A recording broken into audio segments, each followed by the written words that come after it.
guys, welcome back. Today I'm out here shooting my Smith and Wesson 9mm Shield. The Shield is Smith and Wesson's first entry into the ultra compact market. It's an exciting new product for 2012 and we're going to take a closer look at it this afternoon. Let's get going.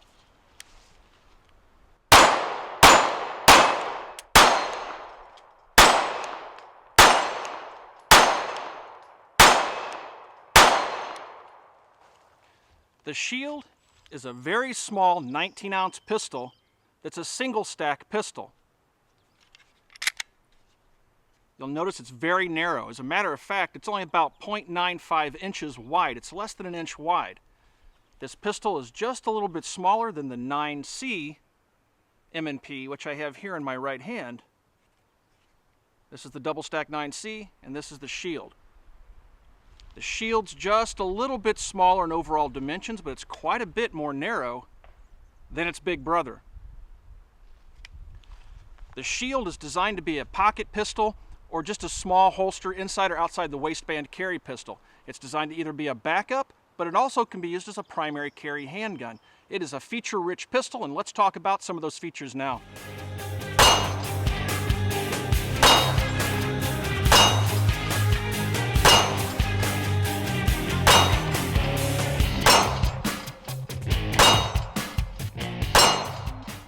The Smith and Wesson Shield is very similar to its bigger brothers in the M&P line, although it does have some differences. First of all, it is a Zytel polymer framed handgun that weighs 19 ounces. It has the same 18-degree grip angle as its larger brothers, which makes it a very ergonomic pistol. Where it differs, again, is in the thickness, less than an inch wide. So it doesn't fill the hand as well as one of the larger handguns in 9mm, 40 or 45, but it does feel very good in the hand. It has the same sights as the larger M&P series of pistols. You'll also notice that the controls are very similar to the standard M&P series of pistols. You will also notice that it has a manual thumb safety here. This is an option on most other M&P pistols. It is not an option on the Shield. If you buy a Shield, you get the thumb safety. We'll talk a little bit more about that here in a minute. The controls, again, are similar. The takedown lever, the slide stop is right here. What is different is that on the right-hand side of the pistol, you don't have the ambidextrous controls. You don't have the slide stop on the the right-hand side of the pistol like you do on this 9C. You'll notice ambidextrous control. The pistol is striker fired, just like its bigger brothers. Now, listen very carefully when I release this trigger. That was the reset of the trigger. That's different than most M&P handguns if you're used to shooting M&Ps. It has an audible reset. That's one of the biggest complaints against the M&P series of handguns from its owners, was that it didn't have an audible or a tactile feedback through the trigger, letting you know that the handgun had reset. That's been remedied in the Shield. Smith and Wesson says that this new trigger is going to wind up being in all future M&Ps that are manufactured. The Shield is one of the first to get it. Now the Shield has two magazines available for it. It has a 7-shot flush fit magazine, and it has an 8-shot extended magazine. The extended magazine has this sleeve that slides over the magazine, which allows for your pinky to rest on something other than the magazine when it's in the pistol. That's what it looks like. Now with this in, it actually makes the grip about as long as a Glock 19, it's actually slightly longer than a Glock 19 and just shorter than a Glock 17. That just gives you an idea how much longer it makes this pistol grip. The handgun is meant to be a subcompact, and it's supposed to be a concealed carry handgun. That's why it has a 7-shot magazine. There are other problems with that extension, which I'll talk about here in a few minutes.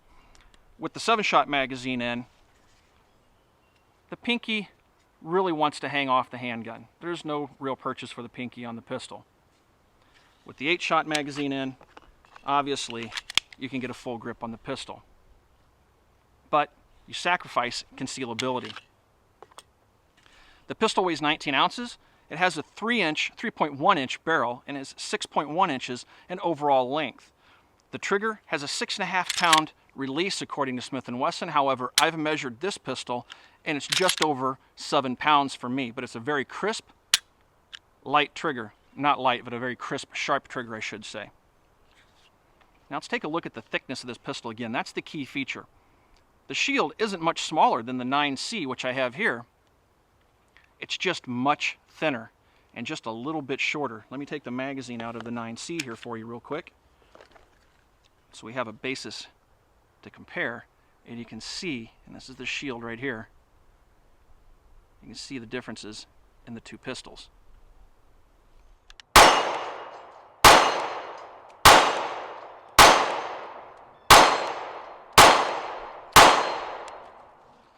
Shooting the Shield is very pleasant.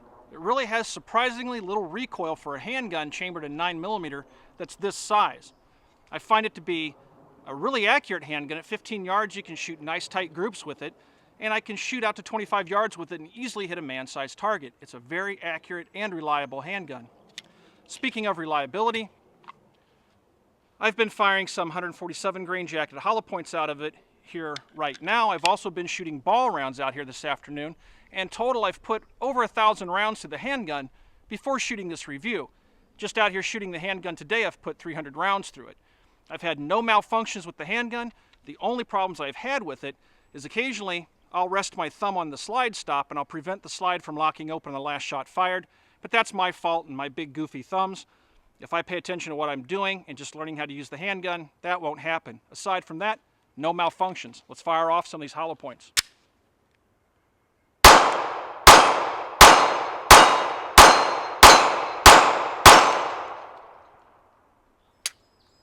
See? Field stripping the Shield is very simple, and it's almost identical to how you would field strip any M&P pistol. First of all, you want to make sure that the weapon's empty. Drop the magazine out, check the chamber.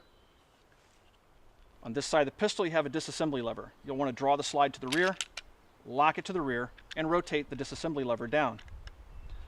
Once you do that, you'll want to let the slide ride home, and when it gets to the closed position, you're going to want to pull the trigger. Pulling the trigger releases the striker and allows the pistol to come apart. Inside the pistol, you'll find a dual captured recoil spring, and it's 3.1-inch barrel. There are a couple of other differences between the Shield and the larger M&P series handguns. First of all, you'll notice inside the pistol there's that yellow lever that you would normally use, the takedown tool that's stored in the grip of the larger Smith and Wesson M&P pistols that looks like this. This tool would normally be stored here in the grip of the handgun, but this tool doesn't come with the Shield. You'll notice it's just a hollow compartment back there, and there's no place to store the tool. You can still reach in through the ejection port like you would on a larger Smith and Wesson M&P handgun and hit that lever so you don't have to pull the trigger to disassemble the pistol, but you don't have to do that. Even with the larger Smith and Wesson M&P handguns, you can simply pull the trigger to release the sear to take the handgun apart, and that's what you do with the Shield. Another difference is you'll notice that the grip inserts are not removable like on the larger handguns. It's molded with just this one grip, and it's not removable. Let's put the handgun back together. To reassemble the handgun, put the barrel back into the slide. Take your dual captured recoil spring, put it in there so it sets like that. Slide the slide onto the frame, pull it to the rear, lock the slide to the rear, turn your disassembly lever to its locked position, and the handgun goes back together. Now you'll also notice I don't have the magazine in the gun, and I can fire it. There's some rumors circulating on the internet that the Smith and Wesson Shield has a magazine disconnect safety, and that's not true. It does not have one. The 8-shot magazine of the Shield has this polymer friction fit extension on it. This is meant for your pinky to rest on. It just slides up and down the magazine body. This is less than ideal, and this is one of the cons to the pistol, or I should say just to the magazine, not the pistol. It doesn't take much force to cause that to slide down. Now, if you carry this magazine inverted in a magazine pouch like I am out here today, it doesn't take much. Gravity is working with you, and you'll notice it's just stiff enough where it's difficult to push unless you hit it just right, but it doesn't take much force to get it to slide down the magazine body. I've also carried this magazine around in my pocket loose, loaded, for a couple of days, and at the end of the day, it's usually right about there on the magazine body. Let me show you why that might be a problem. I'm going to stick it back in my magazine pouch and do a reload.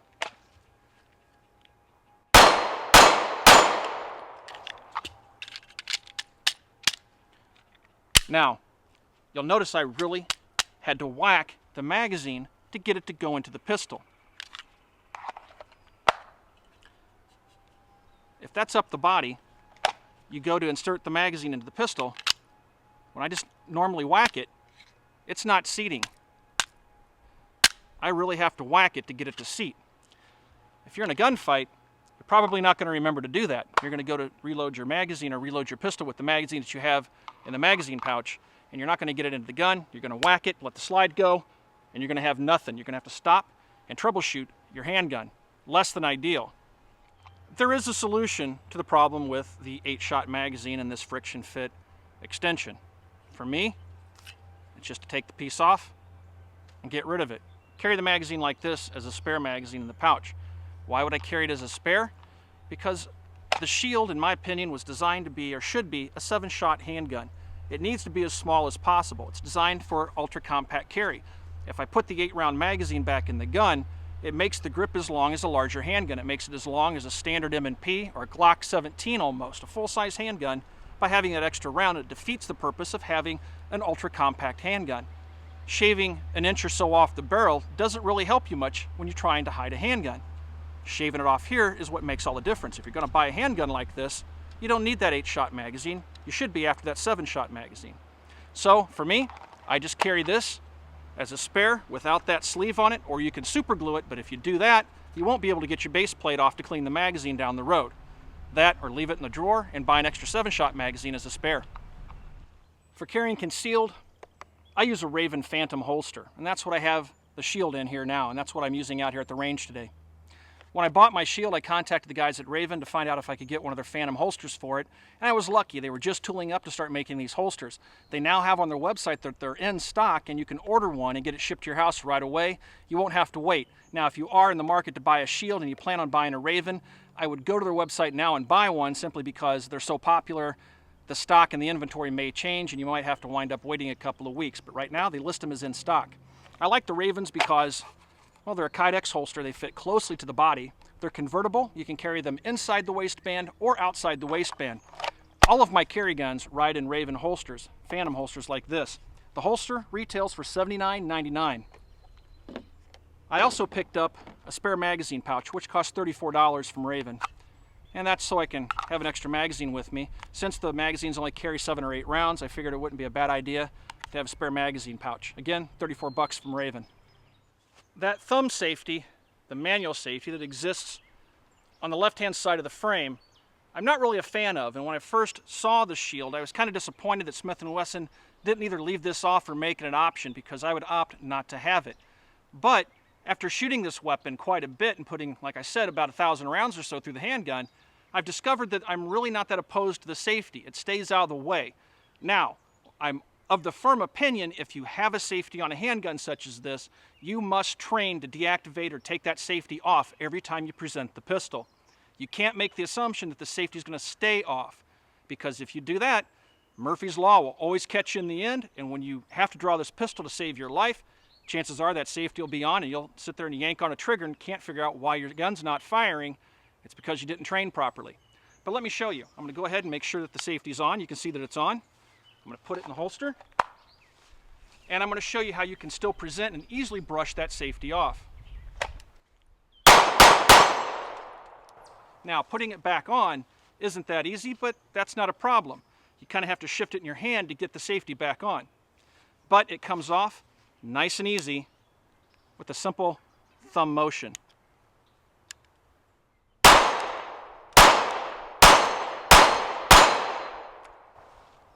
Well guys, some final thoughts on the Smith and Wesson M&P Shield.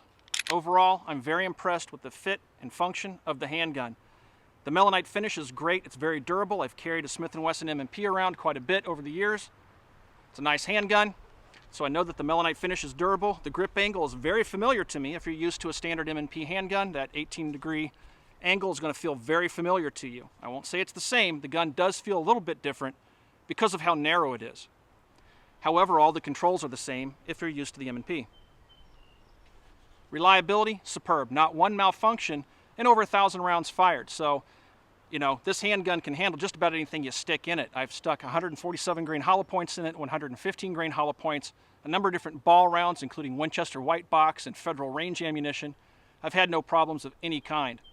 I also called up Smith and Wesson to ask them if the Shield was rated for plus P ammunition, and what they told me was that the handgun can fire any 9mm ammo that's within SAMI specs.